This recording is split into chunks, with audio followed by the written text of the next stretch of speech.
Eu sou Mário Persona e essas são as respostas que eu dei aos que me perguntaram sobre a Bíblia. Você escreveu perguntando se existe alguma diferença entre inferno, lago de fogo, Hades, Sheol, Geena, são termos encontrados na Bíblia.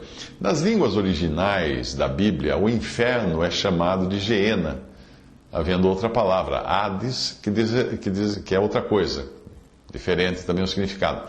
Infelizmente, na nossa tradução, se usa indistintamente inferno para Geena e para Hades. Mas Hades é diferente de Geena. O inferno é o lugar onde serão lançados os mortos após o juízo final do grande trono branco. E esse lugar não foi preparado para os homens, e sim para o diabo e seus anjos. A rigor, a palavra inferno não existe na Bíblia. Existe lago de fogo, que será esse lugar onde serão lançados os incrédulos, os que não creram em Cristo. Deus não destinou o homem para a perdição, mas o homem, caindo em pecado e não aceitando a graça salvadora que enviou Cristo até a cruz para nos remir, será lançado no fogo, no lago de fogo. O lago de fogo que arde eternamente e ficará ali junto com os anjos caídos, com Satanás e seus anjos. O Hades, ou Sheol, que aparece no original grego de Mateus 11, 23, não é tanto um lugar físico, mas é mais uma designação do estado da alma após a morte. O mundo é o mundo invisível, Hades. Hades é o mundo invisível dos espíritos daqueles que morreram.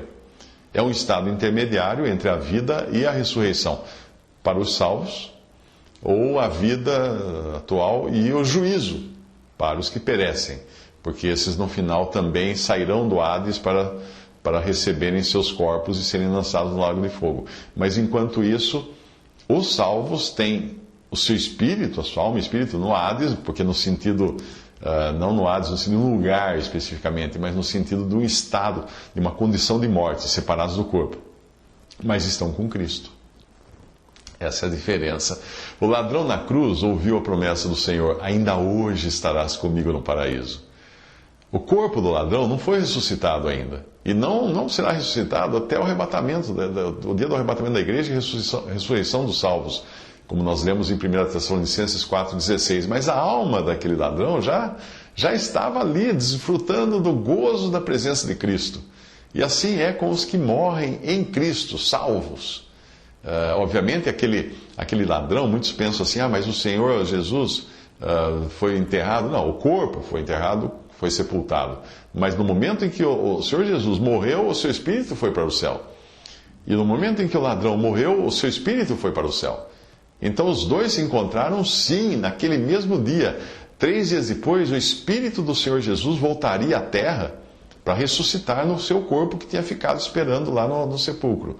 E aí então ele andaria com os seus discípulos por um tempo aqui na terra e depois subiria para o céu com um corpo já de carne e ossos, para estar para sempre no céu, um homem no céu.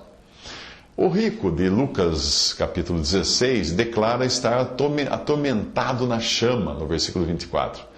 Mas nós lemos em Apocalipse 20, de 13 a 14, que o inferno, que no original ali é Hades, deu os mortos que nele havia e foram julgados cada um segundo as suas obras. E a morte e o inferno, ou Hades, foram lançados no lago de fogo, e essa é a segunda morte. A segunda morte é o estado final e irreversível, eterno, em que ficarão os que perecem para toda a eternidade. Não tem retorno, não tem volta, não tem consolo, não tem a menor esperança de alívio. Não tem luz, nem entendimento ali. Não há nada que possa esconder o homem do seu pecado e todos os seus sentidos estarão em perfeito funcionamento e ele sofrerá lá. O homem não redimido por Cristo. Repare como o rico em Lucas 16 sentia sede, sentia pesar por seus irmãos, e ele ainda era capaz de falar, de ouvir, de conversar, tudo isso. Mas havia um grande abismo que o separava do consolo que Lázaro estava recebendo no seio de Abraão, que é uma figura da presença de Deus. Os que morrem vão para o Hades, em espírito, mas aguardam ali o juízo final num estado consciente de tormento, os que morrem sem Cristo. Somente após o grande trono branco de Apocalipse 20 é que eles serão lançados no inferno propriamente dito, que é o lago de fogo, que seria a tradução mais correta para inferno na Bíblia, que será muito maior em sofrimento do que o que eles experimentam hoje no Hades, os que morreram sem Cristo. Da mesma forma, os que morrem em Cristo, com Cristo, vão para a sua bendita presença. Como Paulo disse, ele disse assim, morrer, estar com Cristo, Filipenses 1:23, ele falou que isso seria melhor, até do que viver essa vida. Mas no arrebatamento da igreja, que acontecerá antes da tribulação, da grande tribulação, os que morreram em Cristo serão ressuscitados dentre os mortos, como Cristo foi ressuscitado, cujo corpo ficou sepultado 3 dias e 3 noites, mas que tinha dito ao ladrão, hoje estarás comigo no paraíso.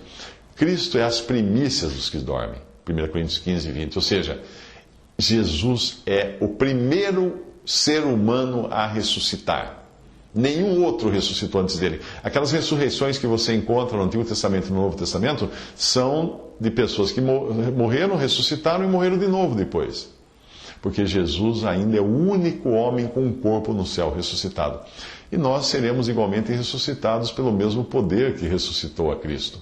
Nós passaremos por uma mesma experiência, como fala em 1 Coríntios 15:23, o apóstolo Paulo descreve ali.